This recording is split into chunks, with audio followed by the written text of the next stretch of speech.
Mack Mullins, of the CEO, joins Ghost Cult Magazine. How are you doing, Mac? I'm doing outstanding. I appreciate you having us. Yeah, man, welcome, welcome. You guys got a great band from the good old state of Georgia that I'm a huge fan of. I love Atlanta and the surrounding areas. And yeah, man, it seems like a lot of killer bands are coming from there. It's always been a very lively and awesome music scene. So let me hear a little bit before we unpack the new album Redemption coming out soon. Let's talk a little bit about history. Like, how did you get started in music? How'd you put the band together? God, I've been involved in, my biological dad was a guitar player, I've been involved in music in some form or fashion, writing songs, playing instruments since, my early teens and that type of thing. So, and much like most of those folks, I mean, you start bands, you in bands, record records, you play in cover acts, you play in all the bars and that type of thing. So there's really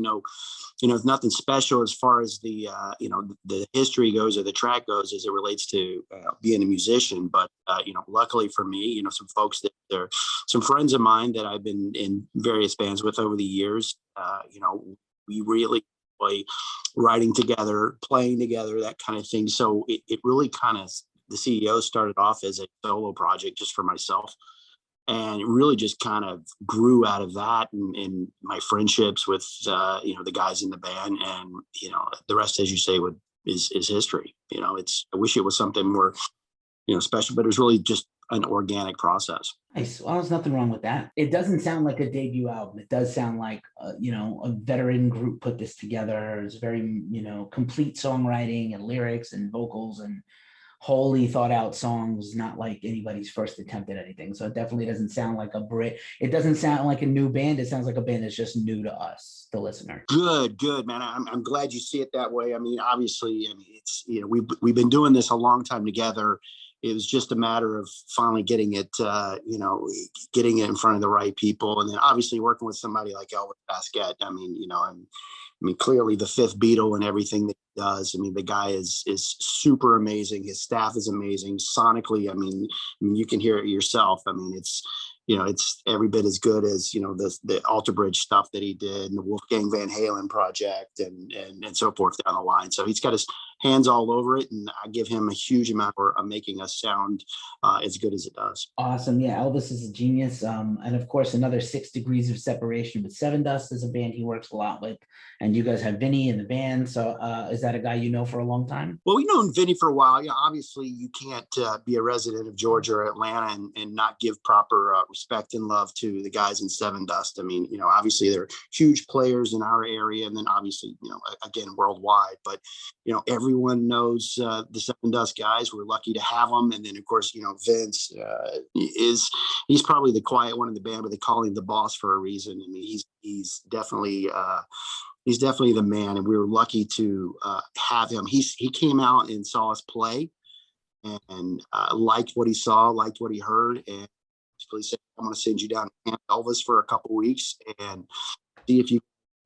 Have what it takes to put together a proper record. So after 4 songs, Elvis up and said, "Hey, not only got something here, you're going to join the band." So he came down to Camp Elvis and we finished a record together, and it's been nothing but laughs and fun ever since. And I know that sounds a little cliche, but we really are just friends to get together and write and play and just have fun. Awesome. I have this idea that Camp Elvis, it sounds like it should be work, but it sounds like fun. It's probably way more fun than legally you should have, and it's funny because you look at his resume, his roster. The guy's got platinum records all over his studio. It can be quite intimidating, for a new act, if you would. And we've obviously had experiences in the studio before, but this guy's the real deal. And, you come in there, you're probably a little intimidated, and, 5 minutes in, you're completely relaxed. He's uber cool. We grew up in the same area together. The guy's in there making a steak on the second night that we're there. So, it's just that cool to be able to work with him and his team. It's crazy fun. And he's not just like there are different kinds of producers. He's not just a button pushing guy. He actually knows what makes a good song. So he's a sounding board for a lot of artists. That's what I seem to hear from everybody that I've talked to that's worked with him, is that it's like having another member of the band. It's not just a guy that's, at the controls dictating. He cares. Yeah, and he probably sees the song, in its entirety put together well before we ever did. I mean, yeah, we wrote the demos, yeah, we wrote the songs, but it was him that really kind of made it what it is, So, I mean, like you said at the top, I mean, the guy's a genius. Word. This album's, like I said, it's very deep, very well thought out. A lot of great tracks, personally.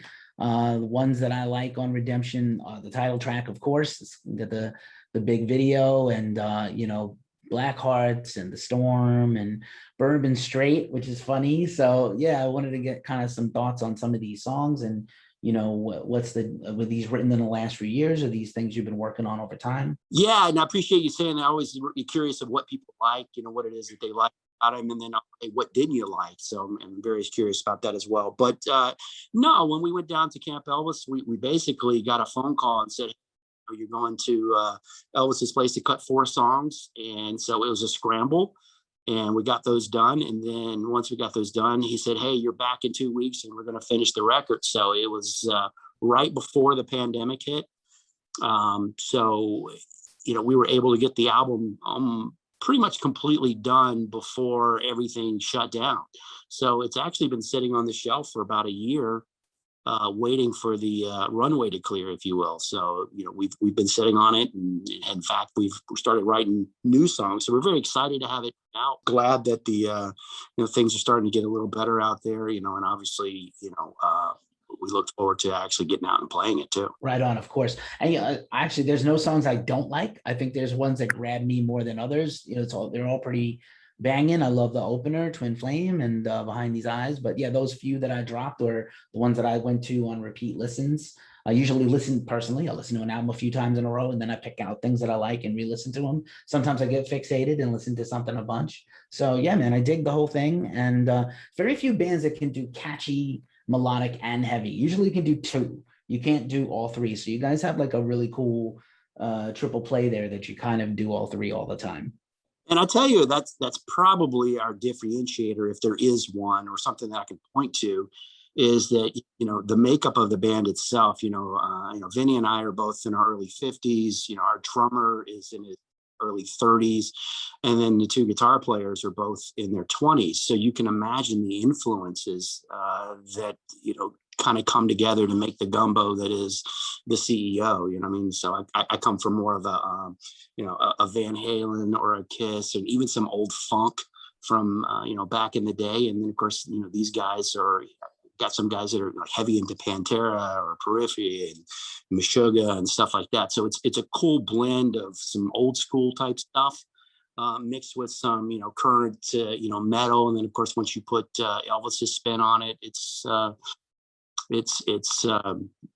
CEO. So it's something that we think makes us nice. I take it you are the CEO of the CEO. CEO, though Vinny is the boss, so it all kind of works. There you go. Well, you can have the chairman of the board and the CEO, right? Amen. Like Sinatra and Dino. You got it. That's us. And you guys are on Rat Pack Records. That's a pun intended. But yep, I was planning that. Anyway, yeah, man, it's a real fun process. And that's the thing. I think a lot of people, they only hear the final product. They hear your song on the radio, or they see you play live at a festival or a show, and they don't understand like the years that it takes to put into kind of like making your dream happen. Yeah. So it sounds like you've been at this kind of a long time, and very goal focused. Yeah, some guys obviously, they got the talent and the big break and the folks around them, and they hit it at 2021. And other guys like myself, we're a little late to the party, but eventually we show up. So, here we are. Right on. Obviously, Atlanta is one of my more favorite cities. I mentioned at the top, and it's one of the most important cities for music in the country, not just because of bands that come from there, So I am always, I'm always curious to know, like, we're coming through this bad period of time in the world, and some places go out of business and some places don't. I know Masquerade relocated.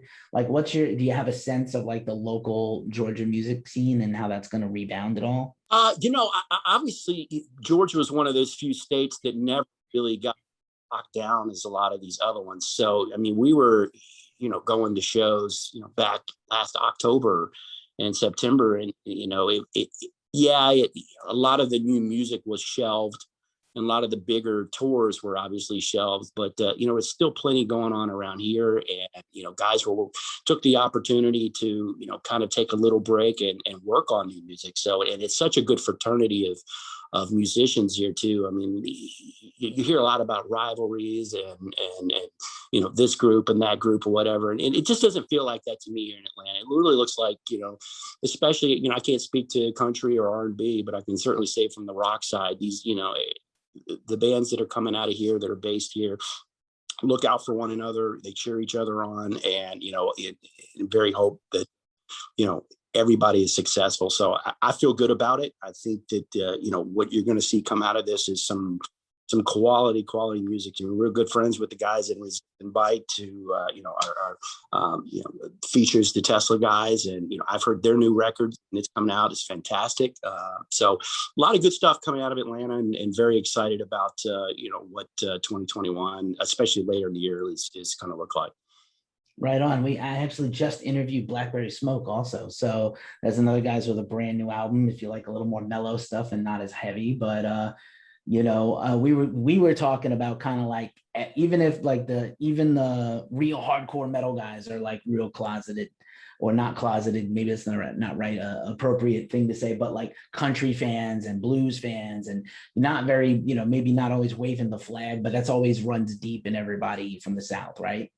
Yeah, it's a fact. And, while we were recording this record, I would go in every day and basically warm up to Jason Aldean. There was something, his tone, his voice, the way, he kind of uses his vocaling style. I mean, that's what I would go in and warm up with. And then, of course, we would record a heavy metal record. So, yeah, to your point, you can't help but be influenced by the country aspect or the R&B aspect. That's certainly very prevalent here in the South, and of course in Atlanta. So it all kind of plays into your environment. Right on. And as you said, you guys never really stopped kind of going out to live music and stuff. And like I said, I think that's an important thing. As a guy that sings in front of people and yells into a stick, when do you feel like you're good to go right now to go do shows and get in front of crowds, or do you think it's going to take a little time, like a slow build up? No, I think we're absolutely ready. I mean, obviously, somebody with a debut record come out, we're not going to be headlining. We're going to do the 45. We've been playing so long that 45 minutes will be, over in seconds. It seems like. So I know we're more than ready. Nice. I just have a few more for you, man. I'm sure you got a busy bunch of calls, and I want to be, conscious of your time.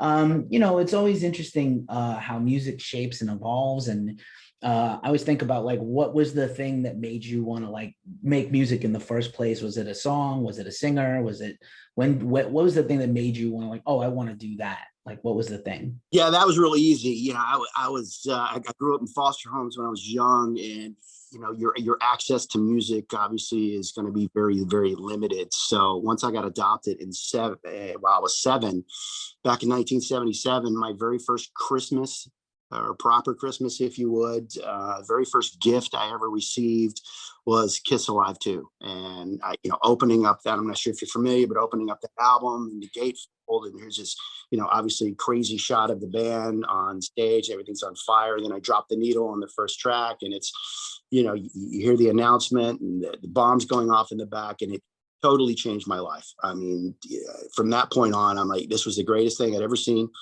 and I must do this with my life. So it didn't quite work out that way, but damn if it didn't make a impression on me. Nice. I also was in the Kiss Army. My first record was Rock and Roll Over. So like my first vinyl that I bought. So for real. And do you remember having Kiss merch and stuff when you were a kid, or just the records? No, of course. I mean, I was a Kiss junkie, so it was, all over the walls and every little thing. I mean, they could have, put out Kiss peanut butter and I would have bought it. So Yo, give them a chance. They will. Paul and yeah, Gene will do it if it can make a buck. yeah, it was definitely life changing, and I'm sure I did my fair share.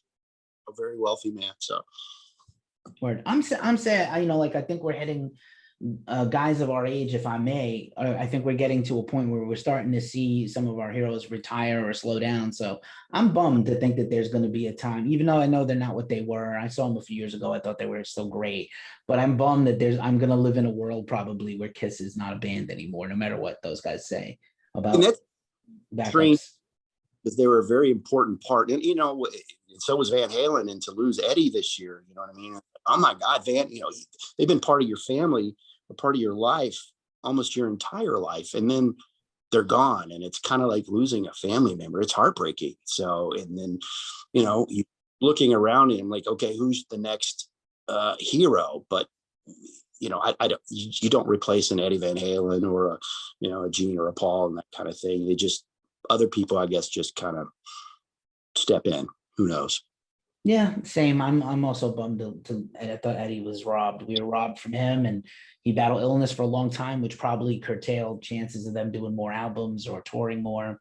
So that's a real shame. I'm rooting for Wolfie, of course, and if Alex ever wants to do anything ever again, he may not want to. I can't blame him if he doesn't, but it's a bummer. Yeah, the Wolf Ray album is brilliant, by the way. So if Yep. they, Yep.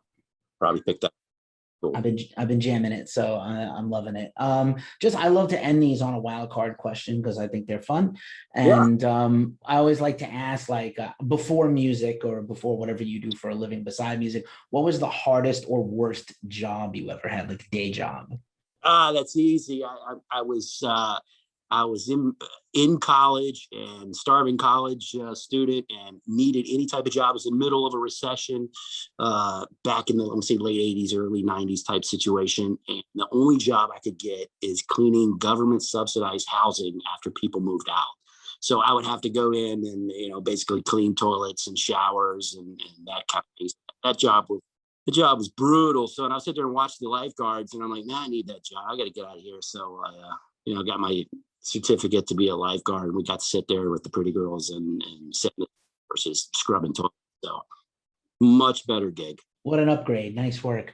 Yeah, man. Mack Mullins of the CEO Redemption is coming out June 25th on Rat Pack Records. It was really cool getting to hear your story. Thanks for hanging out with Ghost Cold today, and I hope to see you on stage soon as possible. Well, brother, we appreciate you, and obviously we appreciate the support. Love what you guys are doing, and we're here. So if you need anything, just let us know.